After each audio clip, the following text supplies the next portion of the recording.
नमस्ते। मैं मिथिला आज के पॉडकास्ट में आप सभी का स्वागत करती हूँ। दोस्तों, आज का पॉडकास्ट बहुत खास होने वाला है।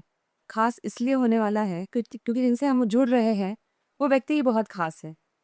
इन्होंने अपने जीवन का कार्य जो है उसमें ऐसा कुछ कर दिखाया है जिसके बारे में हम सोचते तो हैं लेकिन कर नहीं पाते हैं। इन्होंने वो कर दिखाया है, उसको साझा किया है। मैं जिनके बारे में बात कर रही हूँ उन्होंने अपने विभिन्न तरीकों से अनेक जिंदगियों को छुआ है, उनको बदला है और मार्गदर्शित किया है।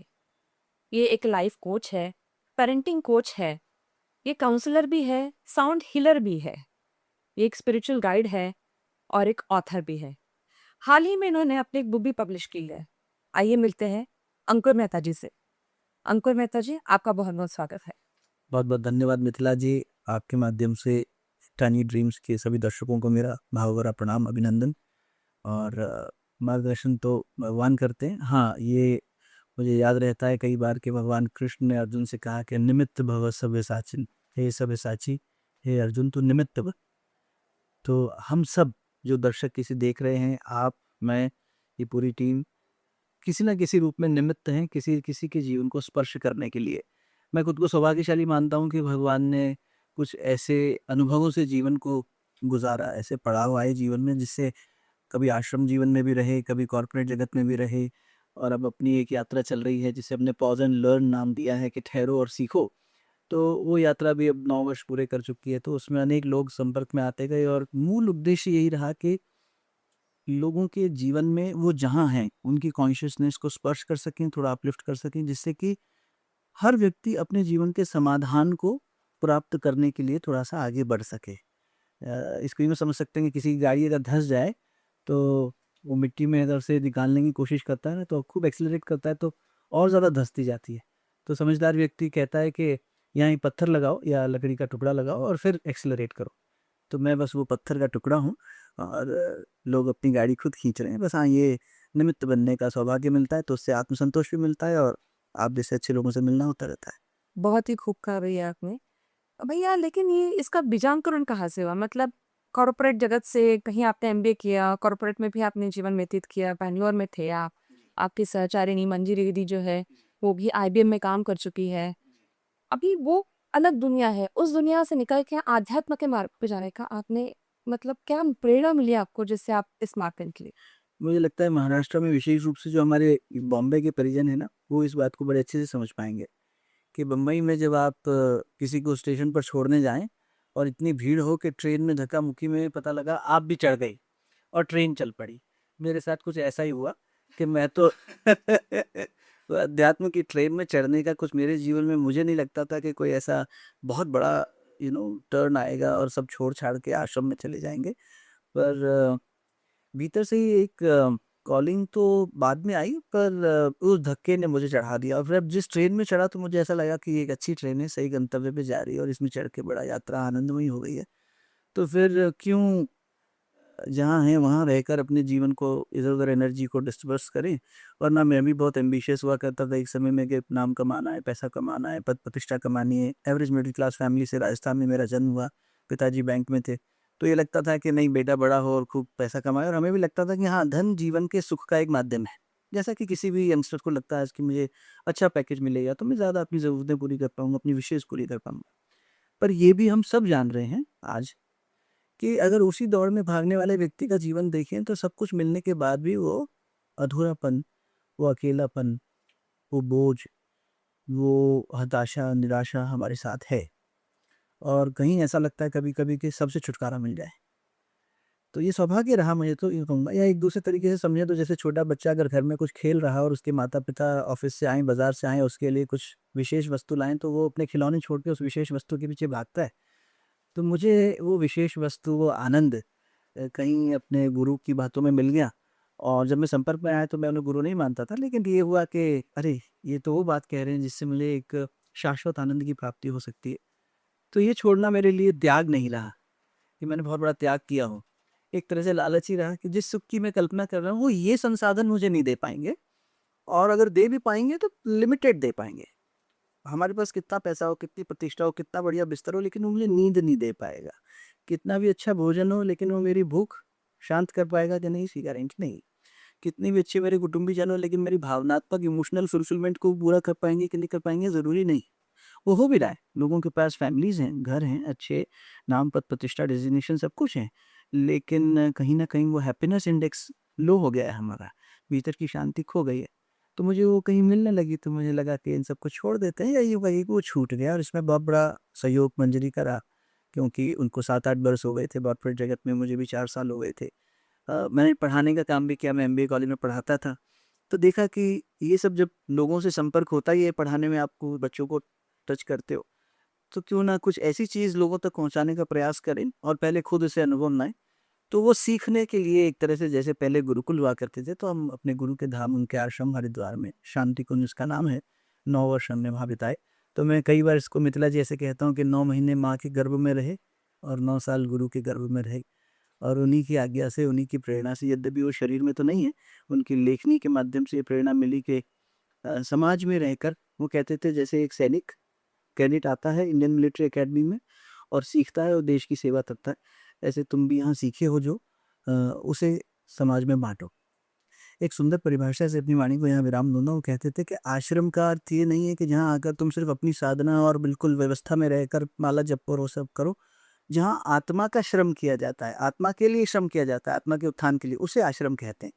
तो वहाँ जो उत्थान की पुरुषार्थ हमने किए, जो एफर्ट्स किए, उसको, उससे जो प्राप्त हुआ, लगा कि हम लोगों में बाँटते चलो। क्योंकि ये तो नहीं कहूँगा कि मुझे आत्मानुभूति की उच्च शिखर प्राप्त हो गए हैं, क्योंकि ये तो सबकी अपनी व्यक्तिगत जर्नी है। लेकिन the best learning happens when you teach और व्हेन यू शेयर। इस विचार से कि जितना सीखा है, जितना जाना है, उतना तो बाँटो। और जब तुम बाँटने लगते हो, तो सृष्टि, यूनिवर्स कह लें, कॉस्मिक एनर्जी कह लें, गुरु कह लें, भगवान कह लें, वो तुम्हें और देने लगता है, क्योंकि अब तुम बाँट रहे हो, दे रहे हो। तो पात्रता कितनी थी मालूम नहीं, लेकिन हाँ, हमारे एक स्पिरिचुअल मेंटर हैं, उनकी बात याद रहती है। वो कहते हैं कि तुम नल बन जाओ। नल एक तरफ टंकी से जुड़ा रहता है, अब दूसरी तरफ खुला रहता है, इसको जितना पानी चाहिए होता है ले लेता है। तो वही प्रयास है। अनेक मार्गों से, अनेक फैकल्टीज़ के थ्रू, जैसे साउंड हीलिंग हो गई, रिट्रीट्स हो गई, मेंटल वेलबींग के लिए काउंसलिंग हो गई, स्पिरिचुअल सत्संग हो गए, पुस्तक हो गई। इन सब के माध्यम से प्रयास यही रहता है कि जिसको जितनी प्यास है वो अपनी प्यास बुझा ले। तो उसी में पेरेंटिंग की जर्नी, पेरेंट्स आते हैं तो उनको पेरेंटिंग के अंदर थोड़ा-सा सहयोग करना। मेरी खुद की बिटिया है 7.5 साल की, तो मैं बहुत कुछ सीख रहा हूँ। तो जो कुछ सीख रहा हूँ वही आपके साथ साझा करूँगा आज। बहुत ही खूब कहा भैया। हम ये कह सकते हैं क्या, जैसे आपने थोड़ी देर पहले कहा कि गाड़ी एक्सीलेरेट करने के पीछे जो पत्थर लगाते हैं वो मैं पत्थर हूँ, तो आपको कहीं न कहीं सोल पर्पस मिल गया था। जी, मित्रा दीदी कह सकते हैं। मुझे स्वामी विवेकानंद की एक बात याद आती है, क्योंकि सोल पर्पस एक ऐसा प्रश्न है जो कई बार हमारे मन में उठता है कि what is my soul purpose? वो कहा करते थे, every soul is potentially divine and the goal of life is to manifest that divinity into reality. हम जो भी कार्य करें उसके अंदर से, यदि चाहे मैं आईटी इंजीनियर हूँ, चाहे मैं स्पिरिचुअल कोच हूँ, कुछ भी हूँ, मेरे अंदर वो कार्य करते हुए यदि डिविनिटी का विकास हो रहा है, अच्छाई का विकास हो रहा है, तो वो कार्य मुझे पोषित कर रहा है, नरिश कर रहा है, मेरे सोल पर्पस को और डिफाइन कर रहा है और एक्सपैंड कर रहा है। तो मुझे तो लगता है पूरी तरीके से जीवन उसी में बीता। पिछले 19 साल अब हो गए हैं इस यात्रा को, तो उसमें अनेकों लोगों से सीखने को मिला है, आज भी बहुत कुछ सीख रहा हूँ। और जब उनके चेहरे पर वो मुस्कुराहट आती है, वो संतोष आता है, या उनकी पीड़ा दूर होती है, उनकी कोई जीवन की इमोशनल नीड फुलफिल होती है, समाधान उन्हें मिलता है, तो यस, पत्थर बनना अच्छा लगता है। अभी हम सोल की ही बात कर रहे थे, तो जिसके बच्चे होते हैं, ऐसा कहा जाता है वैदिक फिलॉसफी में कि बच्चे जो होते हैं, उनकी सोल जो होती है, वो अपने माता-पिता को चुनते हैं जी, और वो चुनकर फिर जन्म लेते हैं। जी। इस बारे में आप थोड़ा कुछ बताएँगे? बिल्कुल, बहुत सुंदर बात छेड़ी है आपने, क्योंकि बहुत बार यंगस्टर्स हम जब कॉलेज में थे ना, तो ये बात होती थी कि हम दोस्त खुद चुनते हैं, माता-पिता चुनने का अधिकार हमें मिला ही नहीं। क्योंकि कई बार मैं देखता हूँ कि बच्चों में इतना ज़्यादा ग्रीफ़ होती है, या इतना ज़्यादा अपने पेरेंट्स के प्रति रिज़ेंटमेंट होता है, वो कहते हैं I wish I could choose my parents. जबकि यथार्थ ये है कि आत्मा अपनी यात्रा में अपने माता-पिता, अपना स्थान, अपने जन्म का स्थान खुद चुनती है। Because when I am not in this body, when I am in my soul consciousness, जन्म हुआ ही क्यों है? जन्म इसलिए हुआ है कि हमारे कुछ कार्मिक लेसन्स हैं जो हमें फिर से सीखने हैं, उन अधूरे यात्रा को पूरा करना है। इसको यूँ समझिए, क्योंकि बहुत सारे लोग रीबर्थ में विश्वास भी नहीं करते हैं। हो सकता है इस पॉडकास्ट को देखने वाले कुछ लोग कहें कि ये तो रीबर्थ का कॉन्सेप्ट बता रहे हैं। आप यूँ समझिए कि आप एक बिज़नेस रन करते हैं। तो एक सिंपल सी दुकान को अगर हम रन करते हैं और मुझे आज 1000 रुपये का नुकसान है मेरी बैलेंस शीट में, तो कल जब मैं दोबारा अपना बही खाता खोलूंगा तो it will start from -1000 because I am indebted. मेरे पास अभी उधार है जो मुझे उतारनी है, तो मैं अपना बिजनेस बंद नहीं कर सकता। मुझे दुकान खोलनी होगी, उधार चुकाना होगा, प्रॉफिट कमाने के बाद मैं उसे सेल ओवर करता हूँ। आजकल कई स्टार्टअप्स होते हैं, बड़ी कंपनीज खरीद लेती हैं, दैट्स अ सेकेंडरी थिंग। लेकिन मैं उसे लॉस में बंद करूँ, ये अधिकार कम ही होता है। हर व्यक्ति कोशिश करता है मैंने शुरू किया इसे पूरा करूँ। तो उस पूर्णता को प्राप्त करने के लिए हम वापस आए कि मेरे कुछ अधूरे लेसन्स थे, कुछ कार्मिक डेट्स थे, उस ऋण अनुबंध को मुझे पूरा करना है और इससे मैं लोगों के साथ जुड़ा हूँ। तो उसके लिए मुझे जन्म लेना होगा। और आप ये जानकर ताज्जुब करेंगे कि हमारे शास्त्र कहते हैं कि जन्म पहले पिता की कॉन्शियसनेस में होता है। A child takes birth in 3 phases. First in the consciousness of the father, through the consciousness of the father. जब फादर कंट्रीब्यूट करते हैं बायोलॉजिकली, तो उस प्रोसेस में एग और स्पर्म के मिलने पर दूसरा जन्म होता है माँ के गर्भगृह में। इसलिए हमारे यहाँ गर्भ के संस्कार किए जाते थे। आज हम मंदिर भी जाते हैं तो वहाँ एक गर्भगृह होता है जहाँ देव प्रतिमा स्थापित होती है। वैसे ही माँ का गर्भगृह है जिसमें वो डिवाइन सोल आई है कुछ पर्पस को लेकर। अब वो पर्पस उसे उस समय याद भी होता है। ये तो हम जब संसार में आते हैं तो भूल जाते हैं क्योंकि हमें खेल खिलौने दिखते हैं ना।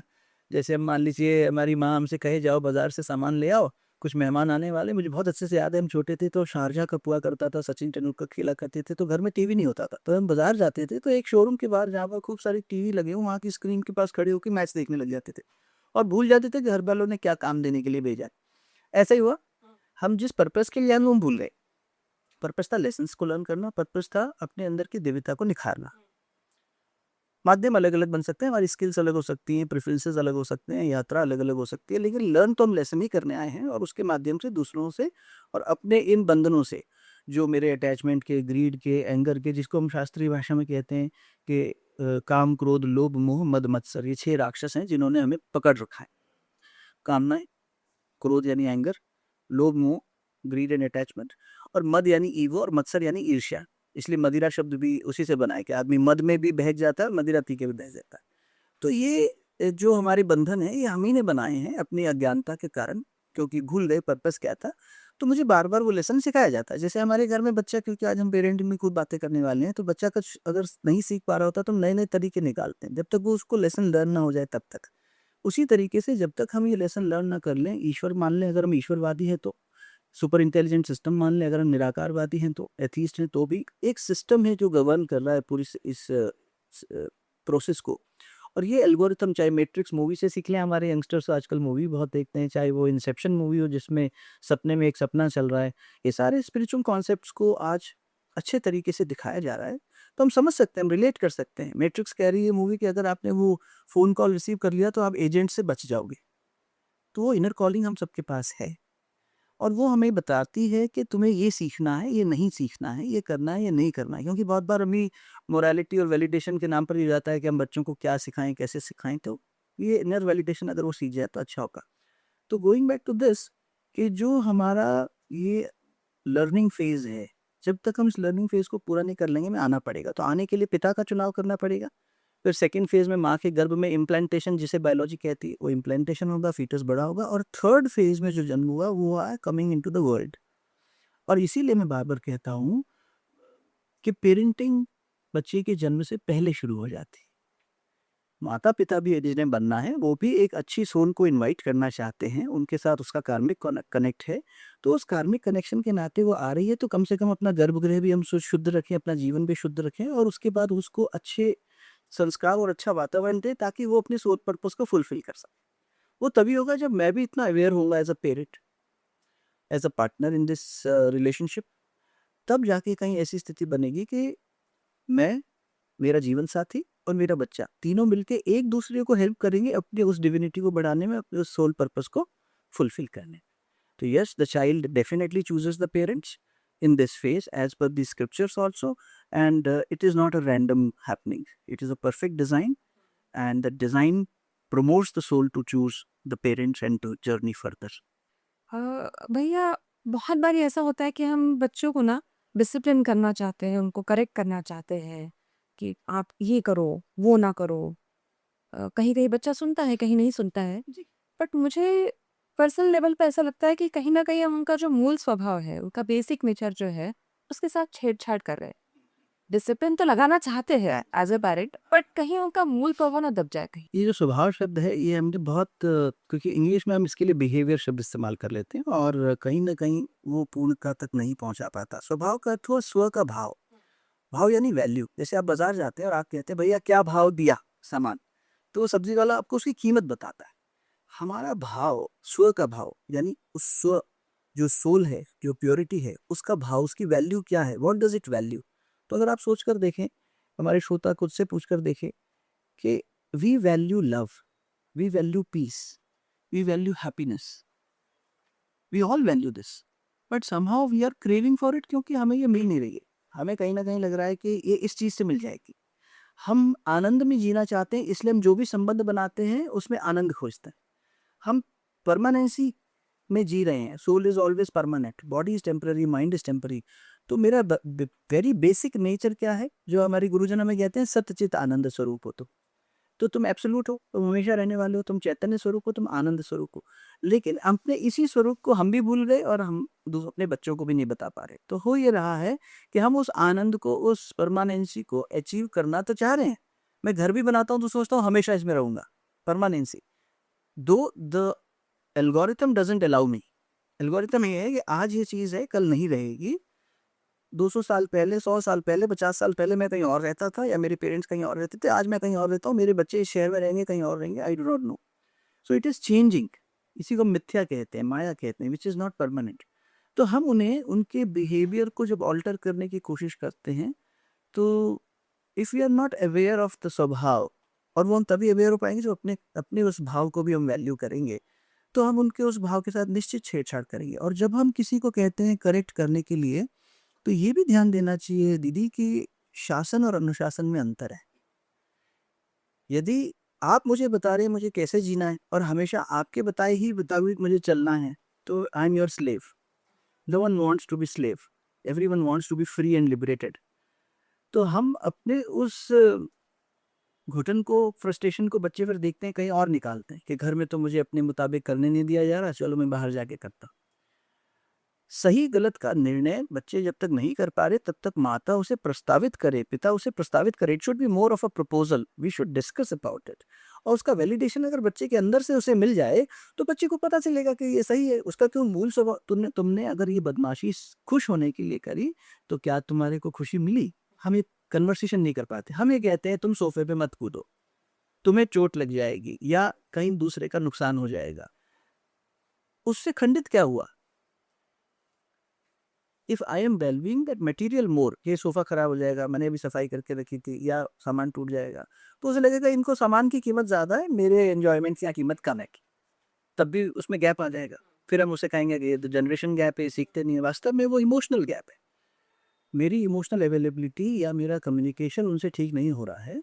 बहुत सारे संबंधों में, न केवल पेरेंटिंग में बल्कि इंटरपर्सनल हस्बैंड वाइफ के रिलेशनशिप्स हों और लोगों से हों, कम्युनिकेशन काफ़ी चीज़ों को सॉर्ट कर।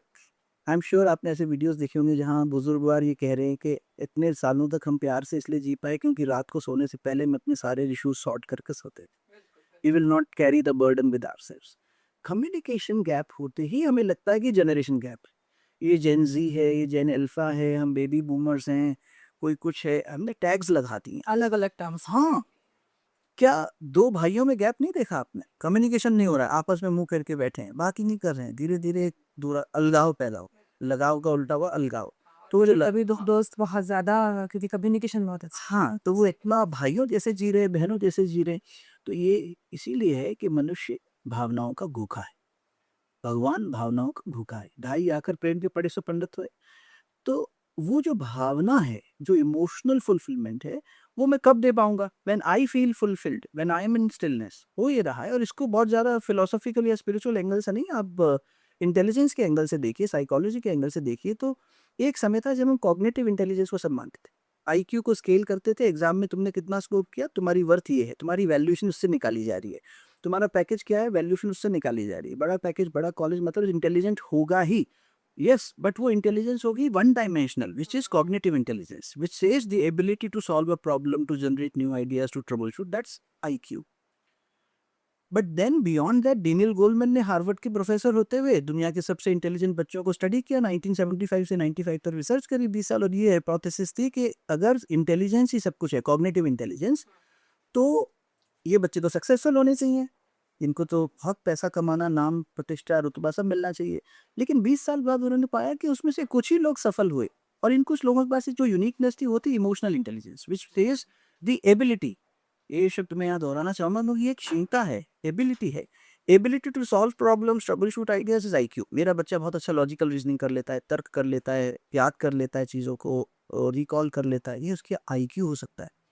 मेरा बच्चा या मैं इमोशंस को कितना प्रोसेस कर पा रहे हैं, अपने भी और आपके भी, in this conversation between you and me and the audiences, अगर मैं अपने इमोशंस को समझ पाऊँ, आपके इमोशन को समझ पाऊँ, और ऐसी कोई बात परोस पाऊँ जिससे एक विन विन सिचुएशन निकले, then I am emotionally intelligent.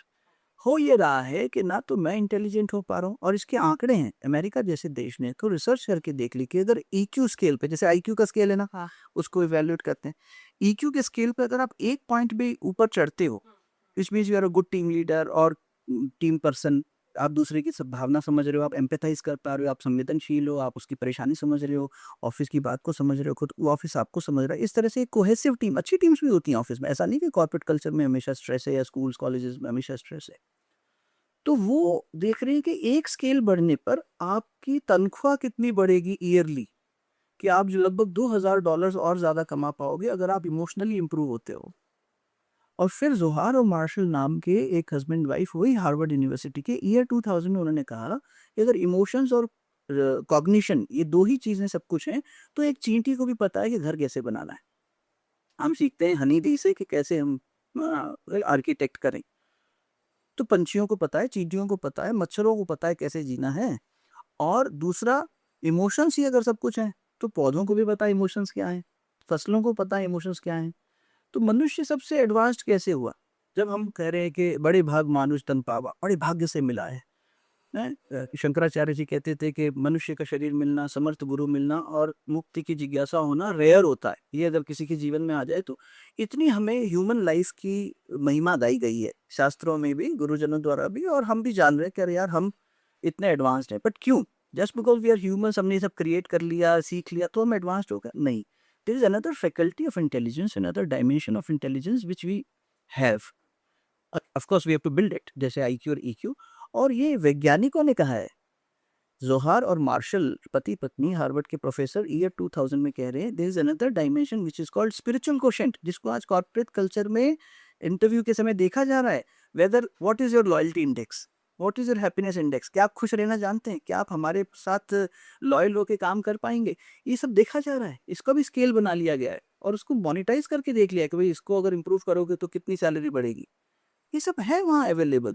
It's not कि स्पिरिचुअल होना कोई अलग चीज़ है या कुछ नया सीखना है। एंड इसकी परिभाषा बड़ी सुंदर है मिथिला जी, वो थी कॉग्निटिव एबिलिटी, सॉल्व करने की प्रॉब्लम्स कितना सॉल्व कर सकते हैं, trouble shoot, logical reasoning. Emotional था खुद को समझना, आपकी भावनाओं को समझना। ये है द एबिलिटी टू क्वेश्चन, और हम अपने बच्चों को क्वेश्चन करने से रोकते हैं। बिल्कुल सही बात। जिज्ञासा, मैं कौन हूँ, एक बच्चा कितना प्रश्न पूछता है, मम्मा ये कौवा काला क्यों है, और अगर ये काला है और मैना भी काली है तो वो तो मीठा बोलती है, ये कड़वा बोलता है। ये गोल गोल आसमान में आकृति क्या है, तो माँ कहती है चंदा मामा है, तो मान लेता है चंदा मामा है। ये सब बच्चे के अंदर जिज्ञासा है। वाई, क्यों, क्या, क्यों, क्या, क्यों, क्या, why and what, these are two fundamental value questions जो सिर्फ मनुष्य पूछेंगे। जो एक गाय भी होगी ना, तो भोजन करने के बाद ये नहीं सोचेगी कि कल ये सूर्य कौन सी दिशा से उगता है, धरती गोल है कि फ्लैट है। ये मनुष्य ने सोचा। What are the governing principles which are dealing with my life, ये पूछने की क्षमता हमारे अंदर है। हम पूछते हैं कि नहीं पूछते हैं, that is the second part, but that capacity we have.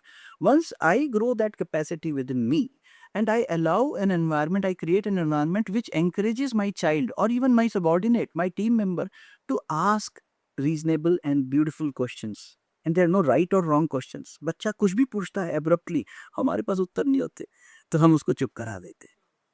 हाँ, तो बात मत कर, तू बात, बता दिया मैंने वो जैसा मैंने कहा वैसा कर। तो वो पूछेगा कि ये ऐसा क्यों हुआ, नहीं नहीं जैसा हमने कहा है वैसा मानो, क्योंकि हमारे पास आंसर नहीं है। दूसरा, हम ये मानने को स्वीकार नहीं है कि I also do not know, मुझे बहुत दुख होता है मिथिला जी, कई बार पेरेंट्स कहते हैं oh I want to be the best parent, उसमें भी हमें मेडल चाहिए। यहाँ तक हो जाता है कि मम्मा अच्छी है कि पापा अच्छे हैं तो बच्चे में एक भेद दृष्टि हम पैदा कर रहे हैं। हंसी तो आ रही है पर दुख भी है कि यार हम उस बच्चे को ये भेद करना सिखा रहे हैं कि I am better than the other parent. तो ये कंपैरिजन नहीं करना चाहिए। बिल्कुल ही करना चाहिए, क्योंकि ये तो ब्रेक कर रहा है ना पूरे रिलेशनशिप को। और अच्छा बनने के लिए, एक अच्छा पिता होने के लिए मैं फिर कोशिश करता हूँ साम दाम दंड भेद सब, इसको टॉय दिला दूं, इसको चॉकलेट दिला दूं, इसको कुछ ऐसी रिश्वत दे दूं कि ये मेरी प्रशंसा जाए। तो कितना उसके मन के साथ कोमल बने उसका, उसको बहका दिया मैंने। जैसे आजकल एक बड़ी फेमस टर्म है, नए जनरेशन के लोग यूज करते हैं, गैस लाइटिंग। तो I am gas lighting my child's mind, saying कि देखो जैसा मैं कहूँ वैसा करना। तो आपस में हम माता पिता भी एक दूसरे के प्रति, इवन घर के कोई दूसरे मेंबर, कई बार कौन ज्यादा अच्छा है, तुम्हें कौन ज्यादा प्यार करता है, माँ करती है कि पिता करते हैं, दादी पूछने लगती। कोई पूछे, नाजी पूछेगी, मासी पूछेगी, नाना पूछेंगे, बुआ पूछेगी, कोई भी पूछेगा। कोई घर आया, नहीं ये गलत हो रहा है। हम साथ मिलके क्यों नहीं पूरक बनते एक दूसरे के। मम्मा को कुछ नहीं पता है तो पापा को पता है, पापा को नहीं पता है मम्मा को पता है, दोनों को नहीं पता तो हम स्वीकारें कि हम परफेक्ट पेरेंट्स नहीं हैं, हम आइडियल पेरेंट्स नहीं हैं। हमें वो मेडल नहीं पहनना कि तुम खड़े होकर बोलो मेरे तो सबसे ज्यादा पापा मम्मी सबसे अच्छे हैं दुनिया में। नहीं, मेरे मम्मी पापा के पास भी कुछ बातों के जवाब नहीं है, पर वो मेरे साथ मिलकर ढूंढने को तैयार है।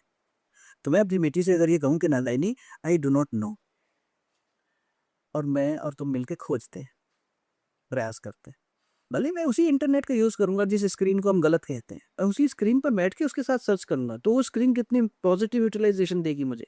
पर मैं उसका उत्तर नहीं देना चाहता, मुझे लगता है कि, या मैं ढूंढना नहीं चाहता, तो मैं उसे चुप करा। और जब कोई भी एनवायरनमेंट हमारी क्यूरोसिटी को, जानने की जिज्ञासा को स्नब करता है, तो वो हमारे बाकी डायमेंशंस को भी डिम कर देता है, both IQ and EQ। So IQ, EQ and SQ are the three dimensions, not just psychologically, पर ये मेरे जीवन का हिस्सा है। मेरे शरीर का एक अंग परेशान हो तो पूरे शरीर को उसकी दर्द पता लगेगी। ऐसे ही मेरे जीवन का एक intelligence, and I would like to say not intellect, बुद्धि की बात नहीं, this is intelligence, your way of processing the algorithm and coming out with a solution. उस एबिलिटी को हम बढ़ाएं। तो going back to what, why and how, हम लोगों के व्हाट भी उधार से लिए हुए। छोटे थे तो बड़े होके क्या बनोगे का उत्तर भी, कजन ने मैथमेटिक्स ली है तो मैं भी ये ले लूंगा, वो आर्ट्स का स्टूडेंट है तो मैं भी कर लो, तो इट्स अ बोरोड आंसर। तो जो स्वभाव की बात आपने थोड़ी देर पहले कही, वो विजन मुझे यहाँ से मिल सकता था, बट मैं उस कॉन्शियसनेस में जी नहीं रहा। आई एम टोल्ड कि देखो ये वाली फील्ड ग्रो कर रही है, अब तुम भी इसमें चल पड़ो ताकि तुम्हारा फ्यूचर सिक्योर हो जाए। कहना गलत नहीं है, पेरेंट्स भी बच्चे की सेफ गार्डिंग कर रहे हैं, उसके भविष्य को उज्जवल और सुनिश्चित करने का प्रयास कर रहे हैं, लेकिन उनका एक ही ढर्रे पर सोचना कई बार नैरो कर देता है स्कोप को। बस अभी तुम भी इसी दिशा में चलो, और उस वजह से कितना दुखद है कि इतना सारा नॉलेज बैंक होने के बाद भी हमारे देश का दुनिया में सबसे बड़ा सुसाइड रेट है। India ranks first in academic suicide rates. अभी हाल ही में 2 दिन पहले ही गाजियाबाद में जो हुआ, वो तो और भी दुखद है। एकेडमिक रेट से तो मेरा अर्थ ये हुआ कि जो बच्चे स्कूल कॉलेजेस में पढ़ रहे हैं वो एकेडमिक्स की वजह से, जैसे मान लीजिए मैंने सोचा मैं डॉक्टर बनूंगा, मेरी माँ चाहती भी थी मेरे दिल में कि मैं डॉक्टर बनूं, बन नहीं पाया। तो अब वो जो डॉक्टर बनने की भीड़ है या होड़ है, उसमें अगर मैं क्यों वो डॉक्टर बनना चाह रहा हूँ, आप क्यों एक पॉडकास्टर बनना चाह रहे हो, आप हमारे व्यूअर्स जो भी बनना चाह रहे हैं क्यों बनना चाह रहे हैं, क्योंकि उन्हें ये लगता है, हम सबको ये लगता है ये बन के मैं सुखी हो जाऊंगा, जीवन का मेरा ये लक्ष्य है, मुझे अगर ये मिल गया तो आई विल बी हैप्पी, यही है ना। लेकिन मैं उस हैप्पीनेस को छोड़ देता हूँ, और मुझे लगता है मैं ये ना बन पाया तो I am good for nothing. तो वो सुसाइड नोट लिखता है बैठ के मजबूरी में कि मम्मी पापा मेरे से नहीं हो रहा। पढ़ाई तो उसने खूब करी, कॉलेज भी बहुत बड़े आईवी लीग के कॉलेजेस में एडमिशन लेके, लेकिन उसको लग रहा है this is dead end for me and no miracle can save me. And mind you, suicide is no no joke. मतलब वो व्यक्ति बीमारी से नहीं मर रहा है, वो बच्चा एक्सीडेंट में नहीं मर रहा है, वो बच्चा किसी नेचुरल कैलामिटी से नहीं मर रहा है, वो व्यक्ति is choosing to die, which means no other choice is left. उसको ये लगता है कि अब तो भगवान भी कोई मिरेकल नहीं कर सकता, अगर कोई भगवान है तो वो भी कुछ नहीं बचा सकता मैं, एंड ही और she chooses to take this.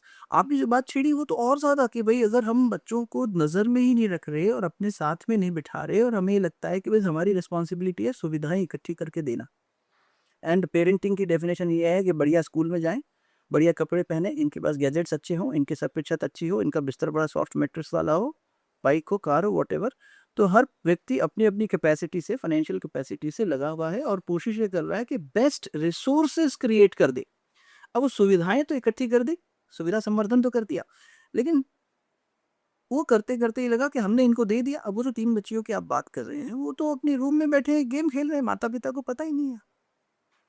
और वो रात में तय कर रहे हैं कि गेम ने हमसे कह दिया ऐसा नोट लिखो, ये करने से पैसे। पहले तो एक गेम आया था ब्लू व्हेल नाम से, उसको भी बैन किया गया। अभी ये आ गया कोरिया नाम से, आगे कुछ और आ जाएगा। अब लोग कहते हैं कि इसे गवर्नमेंट को बैन करना चाहिए और वो करना चाहिए। कई बार हम पेरेंट्स जो हैं वो टीचर्स को ब्लेम करते हैं कि स्कूल में ऐसा होना चाहिए। ठीक है, लेकिन ये ब्लेम कहीं भी हमें ले जाएगा नहीं। जब तक मैं अपनी जिम्मेदारी एज अ पेरेंट नहीं उठाऊंगा। स्कूल में बच्चा शिक्षा लेने जा सकता है, पर विद्या तो माँ अपने गर्भ से ही सिखा सकते हैं। मैं आपको एक कहानी सुनाता हूँ। मदालसा नाम की एक महिला थी जो गुरुकुल में रहा करती थी। She decides not to marry. एक दिन उनके गुरु ने एक प्रवचन में ये कहा कि bringing good souls to the world is also a service. तो उनको बड़ा अच्छा लगा ये बात, और इसके नाते उन्होंने कहा, गुरुदेव मेरा ऐसा व्यक्तिगत निर्णय था कि मैं विवाह नहीं करूंगी, पर ये बात सुन के मुझे अच्छा लगा, आप जिससे कहेंगे मैं उससे विवाह। तो ऋतुध्वज नाम का एक राजकुमार था। गुरुजी को समझ में आया कि इससे विवाह होगा, लेकिन मदालसा ने, और this is historical story, this is not पौराणिक स्टोरी, आप मदालसा ढूंढेंगे आपको मिल जाएगा। मदालसा ने ये शर्त रखी कि एक ही शर्त है, बच्चों की अपब्रिंगिंग में there will be a certain conduct which I would like to propose, और वो मिलके मेरे पति अगर करना चाहें तो मैं वही। तो उसने अपनी पति को कन्विंस किया, और जब उनकी पहली 3 संतान हुई, तीनों को उन्होंने कहा, शुद्धो असी, शांतो असी, संतुष्ट हो। तुम शुद्ध हो, शांत हो, संतुष्ट हो, तुम्हारा ये मूल स्वभाव है, तुम इसी को विकसित करो बेटा। और वो विकसित करते करते बच्चे रियलाइजेशन की तरफ चलने लगे। तो राजा ऋतुध्वज ने कहा कि मुझे एक संतान ऐसी चाहिए जो राजपाट करे, जो राजपाट पाल रहा है। तो चौथी संतान को उन्होंने वैसा व्यवहार कुशलता सिखाई गर्भ में। So parenting starts when I am interacting with the soul. हम गर्भ संवाद करते हैं बच्चे के साथ, जब बच्चा माँ की वो में आता है, परिवार वाले उससे बात करते हैं तो इंटरेक्शन बढ़ता है। वहीं से ये IQ, EQ, SQ बढ़ने लग गए हैं। आपको मेडिकल साइंस कह रही है कि सेकेंड ट्राइमेस्टर में कॉग्निटिव रिकग्निशन जो कैपेसिटी है बच्चे की, वो माँ के गर्भ में शुरू हो जाती है। और स्टैटिस्टिक्स ये कह रहे हैं कि ब्रेन सेल्स, जिन्हें हम न्यूरॉन्स कहते हैं, उनकी बढ़ने की रफ्तार होती है 2.5 लाख पर सेकंड।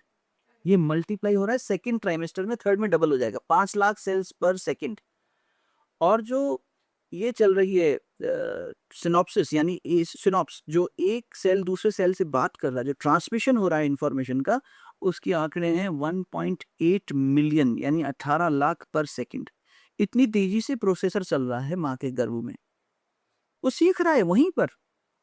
इसलिए आपने देखा होगा कि अगर गर्भवती महिला के आसपास का वातावरण अच्छा ना हो, कोई उन्हें परेशान करता हो, तो बच्चा वो वाइब्रेशन समझ जाता है कि अमुक व्यक्ति के आने पर मेरी माँ उदास होती है, परेशान होती है, और वो तनाव मुझे भी अनुभव होता है। सेकेंड ट्राइमेस्टर में कॉग्निशन, और थर्ड ट्राइमेस्टर में इमोशनल क्वेश्चन बच्चे का डेवलप होने लगता है, संवेदना उसकी एक्सेस वो कर पाता है। तो जब वो जन्म लेके उस व्यक्ति की गोद में जाएगा ना, वो रोएगा। ये रोना स्वभाव उसका नहीं है कि बच्चा बड़ा रोने के वाले स्वभाव का है। ये उसको तब से फीडेड हो गया, अपने से उसने फीड कर लिया कि ये व्यक्ति जब आता था, इसकी वाइब्रेशन मुझे पता है, ये क्या संबंध है, ये मेरे पिता हैं, मेरे कोई और परिवार के सदस्य हैं, वो तो बाद में समझ में आता है उसे। पर जब वो जन्म लेके आया है, तो ऐसा बच्चा फिर माँ से चिपका दिखता है, क्योंकि उसे सबसे ज्यादा सुरक्षा वही महसूस होती है कि बाकी सब जगह से मिलता है लोग। तो दिस स्टार्ट्स वे बैक। और इसीलिए हमें देखना चाहिए कि बच्चे को शासन नहीं, अनुशासन से। अनुशासन का अर्थ हुआ self discipline. I know what is right, I know what is wrong, and you are facilitating me in taking the right decision. Then I am encouraged. And what and why की क्लैरिटी आने पर ऐसा होता है। Third question comes how, कि अगर मुझे engineer बनना है तो मैं कैसे बनूंगा, और अगर मैं इंजीनियर नहीं बन पाया, तो मेरा इंजीनियर बनने का उद्देश्य था खुशी, तो मैं एक आर्टिस्ट बन जाता हूँ। कोई बात नहीं, मुझे कॉलेज में रिजेक्ट कर दिया, मेरा जिस कॉलेज में एडमिशन चाहिए था नहीं हुआ, तो मैं इतना उदास, हताश, निराश नहीं हो जाऊंगा, क्योंकि मुझे ये नहीं लगेगा कि सिर्फ यही एक तरीका है सुखी होने का। And I am glad to see कि आज एक तरफ हम देखते हैं कि नई जनरेशन्स में बहुत सारा कन्फ्यूजन है या बहुत सारा भटकने के चांसेस हैं, but at the same time उनके पास एक स्पष्टता है। Why are they doing what they are doing, they have this. अगर हम उन्हें थोड़ा सा मोल्ड कर सकें, वातावरण दे सकें, थोड़ा अपना अनुभव उसमें डाल सकें। जैसे आप दाल बनाते हैं तो उसमें बस तड़का तो थोड़ा ही डलता है ना, भोजन बनाते हैं तो नमक तो थोड़ा ही डलता है, तो उसमें स्वाद ले आता है। तो इन बच्चों के पास में ये कैनवास बहुत बड़ा है, इसमें हम अपने अनुभव का नमक एक चुटकी डाल देंगे तो बहुत सुंदर स्वादिष्ट इनकी जीवन की रेसिपी बन सकती है। वरना कभी जल जाएगी, कभी कच्ची रह जाएगी और फिर ये भटक जाएंगे। और ये हर जनरेशन में होता है। सो मुझे कई बार लोग कहते हैं कि जेन जी और जेन अल्फा आजकल बहुत टाउस चल रही है। आ गई हैं। तो ये जो है इनके बारे में इनका भविष्य क्या है? मुझे तो लगता है इसका भविष्य बहुत उज्ज्वल है 2 कारणों से। एक तो टेक्नोलॉजी ने इतना विकास कर लिया, अब दूसरा इन लोगों के पास ये सोल्स मुझे तो काफ़ी इवॉल्व्ड लगती हैं मिथिला दीदी के। इनके पास आप देखो, अपने बेटे को देखो, मैं अपनी बेटी को दूँ, लगता है कि they are really having a lot of insight of life more than us, not because of internet. अंदर से उनके पास कुछ एक स्पष्टता है। अगर हम उसको थोड़ा हम पोषित कर दें तो पढ़ाई-लिखाई सब करते हैं। कोई जॉब करता है, कोई बिज़नेस करता है, कोई अपना स्टार्टअप करेगा। पैसे कमाना उसे कहते हैं लाइवलीहुड, जीविकोपार्जक। वो जीवन का एक अंग है, वो जीवन नहीं है। दुर्भाग्य ये हुआ कि गरीबी से लड़ते-लड़ते हमने सुविधाएँ तो इकट्ठी कर ली, तो हमने जीविकोपार्जन अच्छा तक किया। जितने कष्ट में मेरे माँ-बाप थे, आज मैं नहीं। पैसा खर्च करने में उन्हें तकलीफ होती थी, आज हम आपको नहीं होती, क्योंकि हमने उनसे फाइनेंशियली विकास तो कर लिया, घर भी अच्छे बना लिए, सब कुछ कर लिया, ठीक है। लेकिन हम जीवन जीना भूल गए। इसलिए हमने पॉज़ एंड लर्न नाम रखा, तो यही था कि ठहरो और सीखो। क्या सीखो? पैसा कमाना तो आता है, बच्चे जन्म देने आते हैं, एक-दूसरे से रिश्ते, खुशी, ये नहीं आ रहा। तो इस पर बैठकर थोड़ा-सा चिंतन करें। मुझे हरिवंश राय बच्चन जी याद आते हैं कई बार, जब वो कहते थे कि जीवन की आपाधापी में कब वक़्त मिला कुछ देर कहीं पर बैठकर भी ये सोच सकूँ, जो किया कहाँ माना उसमें क्या बुरा भला। वाह! बैठे तो बड़ी लंबी कविता है। तो उसमें उन्होंने ये बात शुरुआत में ही प्रस्तुत कर दी कि ये समय निकालो। ये मिलेगा नहीं, इसको निकालना पड़ेगा। You have to value that only when. हम समय उसके लिए निकालते हैं जिसको हम वैल्यू करते हैं। तो अपने जीवन को तो वैल्यू करो, अपने आप को तो वैल्यू करो। सेल्फ वैल्यू बैंक बैलेंस से नहीं हो रही, कितना मेरे पास खजाना है उससे नहीं हो रही। समृद्धि को केवल धन तक सीमित ना करें। Wealth is your physical health, your emotional health. आजकल बड़ा, हम लोग छोटे थे तो वो करते थे हनुमान चालीसा और सुंदरकांड का पाठ होता था मंगलवार शनिवार, तो हमें बिठा दिया जाता था मंजीरा लेके कीर्तन करने के लिए। आजकल मैं देख रहा हूँ जैमिंग हो रही है, बच्चे जा रहे हैं, भजन जैमिंग कल्चर आ रहा है और बहुत अच्छा है। मुझे बहुत खुशी होती है देख के, इसीलिए नहीं कि because I believe in to all this, but हम अपनी एनर्जी को चैनलाइज कर पा रहे हैं, क्रिएटिवली कहीं लगा पा रहे हैं।